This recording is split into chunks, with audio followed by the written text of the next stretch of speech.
CPT Markets presents today's market highlights.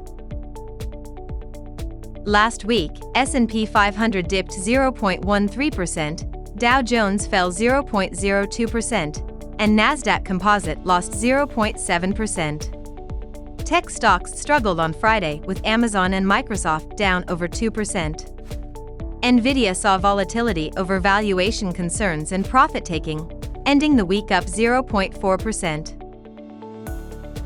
Head of Global Market Strategy at Invesco, Kristina Hooper shared that the Fed may cut rates by the end of second quarter to avoid recession.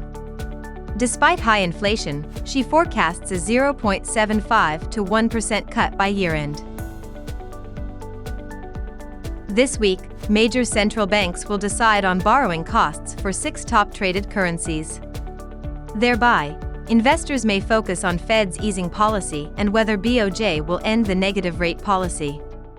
Besides, in Europe, central banks also considering lowering borrowing costs. Bitcoin price continues to make investors restless, when its price peaked at $73,000 USD and then dropped to $67,000 USD last week. It is still unclear what specifically caused Bitcoin's sharp decline, but this sharp market fluctuation is a regular occurrence.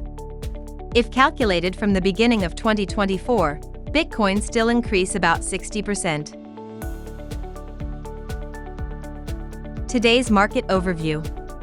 The Fed will begin its two-day policy meeting on March 19th. The market is forecasting a 99% probability that the central bank will leave interest rates unchanged at this policy meeting.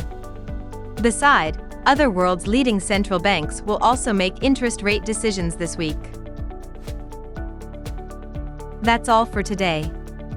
Until next time, when we explore more market highlights with CPT.